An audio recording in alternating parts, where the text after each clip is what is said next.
ആവശ്യത്തിന് വിദ്യാഭ്യാസമൊക്കെ ഉണ്ടല്ലോ. ഞാൻ ബികോം പാസ്സായിട്ടുണ്ട്, ഫസ്റ്റ് ക്ലാസ്.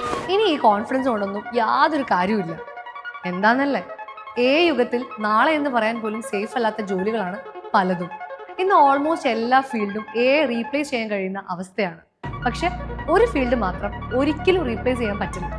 അതെ, ഹെൽത്ത് കെയർ. അതിൽ തന്നെ നഴ്സിംഗ് ആണ് ഫ്യൂച്ചർ സെക്യൂർ ചെയ്യുന്ന കരിയർ. ഇനി ഇന്ത്യയിൽ പഠിക്കുന്ന അതേ ഫീസിൽ നിങ്ങൾക്ക് യൂറോപ്പിൽ നഴ്സിംഗ് പഠിക്കാം. പഠനത്തോടൊപ്പം തന്നെ പാർട്ട് ടൈം ജോബ് ചെയ്തുകൊണ്ട് കരിയർ സെറ്റ് ചെയ്യാം. +2 ഏത് ബാക്ക്ഗ്രൗണ്ട് ആയാലും അപ്ലൈ ചെയ്യാം. Free German and Albanian language training, Germany, Austria പോലുള്ള രാജ്യങ്ങളിൽ പ്ലേസ്മെന്റ് അവസരം. +2 മികച്ച സ്കോർ നേടുന്ന വിദ്യാർത്ഥികൾക്ക് അപ് ടു 75% സ്കോളർഷിപ്പ് ലഭിക്കും. ജസ്റ്റ് €1000 മാത്രം ഇനീഷ്യൽ പേയ്മെന്റ്. സീറ്റ്സ് ലിമിറ്റഡ് ആണ്. ഇന്ന് തന്നെ അപ്ലൈ ചെയ്യും. കൂടുതൽ വിവരങ്ങൾക്കായി യൂണിവേഴ്സിറ്റി ഓത്തറൈസ്ഡ് പാർട്ണറായ 23 വർഷത്തെ സ്റ്റഡി അബ്രോഡ് എക്സ്പീരിയൻസ് ഉള്ള third wave overseas education conduct ചെയ്യുന്ന വെബിനാറിൽ പങ്കെടുക്കും.